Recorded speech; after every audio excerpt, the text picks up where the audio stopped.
I'm guessing you clicked onto this video today because you are either suffering now with back pain or is something that you suffer with regularly and you are now proactively doing something either to relieve that pain or to think about some mobility movements to prevent that reoccurrence. So either one of those, it's really, really important to keep moving with your back pain. The more we stay sedentary and still, the more that tension and that back pain is going to stay exactly where it is. So no matter how gentle the movement is really, really key. There's obvious red flags which I'm sure your medical professionals have told you about, and absolutely do look out for those. This video is more about relieving those symptoms of low back pain, mid back pain, shoulder pain. Today we're focusing more about the lower back, and an interesting statistics for you is back pain is the second most common reason for sick absence at work behind depression. So really, really good to have a regular yoga practice to help with that and avoid time off work. So first of all, if your back pain is really, really actually flaring up right now, it may be that you can't get down onto the floor, which is why I'm sitting on a chair to start with. So if I just turn to the side, in your chair, make sure your knees are straight above your ankles and grow taller in the spine. Be really aware if you are either tilting your anterior tilt or your posterior tilt and slouching. So really try and stack the vertebrae, belly button to your spine, hands just gently resting on your thighs, and really slowly we're just going to shift the weight from one sitting bone to the other, creating really small circles. Don't want to go too fast, we don't want to shock the system to cause it to seize up anymore, so really, really small circles around from one sitting bone and the other. You can see these are really small movements. Switch directions. Obviously in yoga it's a lot about the breath, and this can really help guide you and also be the indicator of how that's feeling.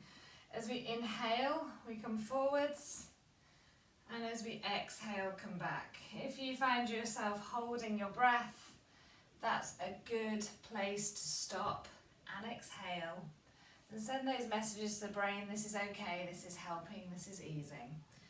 So if this is feeling okay, you can then make this a little bit more exaggerated by making those circles bigger and really kind of rocking from one sitting bone to the other, getting that more fluidity in the spine. Switch directions. Lovely. Just moving gently those vertebrae around. And let's pause in the middle there. Keep holding onto your knees, perhaps shuffling forward a little bit more in the chair now. What I'd like you to do is start tucking your tailbone under, so sending your back backwards, maybe even touching the back of the chair. And as you do this, bring your chin to your chest. So you've scooped your bottom under, and then as you inhale, stack the vertebrae on top of each other. Bring your shoulders back, lift your chin, lift your chest, and stick out your bottom. So these are really similar to cat-cows, but without being on your hands and knees. Rolling backwards as you exhale. Inhaling, rolling up and forwards. If you have a big blow-up exercise ball, these are also really good to do on that. These pelvic tilts. Lovely. Just really slowly moving with that breath. So as you exhale, you're coming backwards. And inhale, you're coming forwards. So obviously I've got quite a big range of motion here. Yoga is my all day, every day. You may just have a really small movement of the pelvis. This is just as good, your cat-cow motion of the spine, as the more exaggerated, the bigger range of motion that I have been demonstrating. Okay, let's pause there. So if that is today enough for you, do stop now. One last thing we can do on the chair is just begin to slide our hands down our knees onto our shins, leaning forward. You might be able to just get to there and feel a little bit of pain. If that's the case, roll back out. Never go beyond your pain. Exhale, come down. Inhale, come up. Some of you might be able to go a little bit deeper than this and come all the way down, really rolling yourself down and inhaling, coming all the way up. So again, move with that breath. As you exhale, you come down, and inhale, you come up. And breathe. So if that is your practice today, great, stay there and focus on getting out of the chair, and maybe just walk out those feet, sway side to side, easing that pain there. If you would like to continue, or if your back pain is not that severe today, we will come into some extra poses. So bring your big toes together, bring your knees together, bring your bottom to your heels. So now we're really opening the vertebrae, curving the spine, and bring down your forearms to the floor, let your head bow. So you've got a big arch of the spine. If this feels okay, perhaps you can slide your hands forwards and your head comes down to the floor in Balasana, child's pose. This is a lovely pressure relieving pose of the spine, a really passive pose. We let our weight do the magic here. And equally, if you want to take this even further, you can slide your hands back to your feet, flip your palms and bring the backs of the hands to the floor, let the shoulders slunk down. And you might want to take just gentle rock side to side. This may be too deep for some of you, and if that's the case, just stay on those forearms. You may even have your bottom raised high. Just take that pressure off the back. Lovely. And then there's the option also to bring out the knees, bring your bottom down, bring your torso in between your legs, and again tucking that tailbone under so we've got that curve in the spine. Just gently rock side to side. Be really slow with these movements. You know, when you're suffering from your back pain, that sudden movement, that sharp movement can really spasm and jar you. So just those really easy, gentle, fluid movements. And then let's come up onto all fours, bringing our hands underneath our shoulders, bringing our knees underneath our hips, and coming into those cat-cows that I just demonstrated on the chair, but this is on all fours version. Really, really good to separate out those vertebrae. Get that movement and articulation in the spine. If this is too painful, don't go as deep. Again, you can make these really small movements just like this. So sticking your bottom out, tucking it under. Lovely.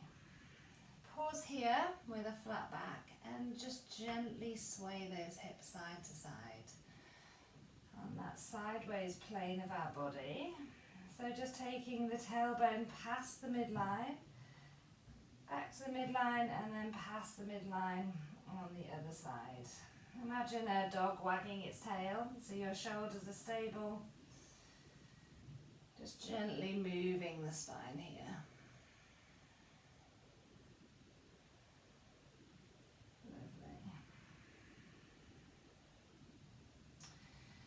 Okay, carefully bringing those hands back. We have 2 more poses here. Coming to sit carefully on your bottom, bringing your hands back behind you to support the spine. Widen your feet so they're wider than hip distance, and just gently tip the knees one way, back to centre, and the other way. Keeping your shoulders forwards, keeping your tummy forwards. The action's coming from the hips. Whilst this is not directly moving the spine, it's all connected, this chain, and this may offer some release.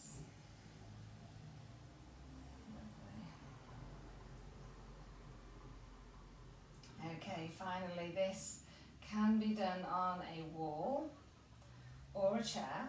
I'm going to demonstrate on a chair instead of a downward dog, which can cause some issues if you are suffering from your back pain. We can replicate that movement with the chair. So step your feet back wider, further back, than underneath your hips. Your hands are shoulder distance apart. Okay, what we're going to do here, just like we do in downward dog, with a slight bend in the knees, let your hips come backwards and let your chest come down. Inhale, rise back up. The hips come back over the feet. And then exhale, come back down. Feels really nice on the shoulders. It's kind of stretching out that spine.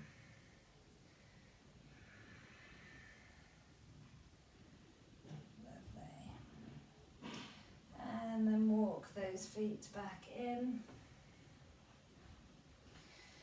And again, kind of shake everything out, move those hips. Just kind of get that fluidity gently.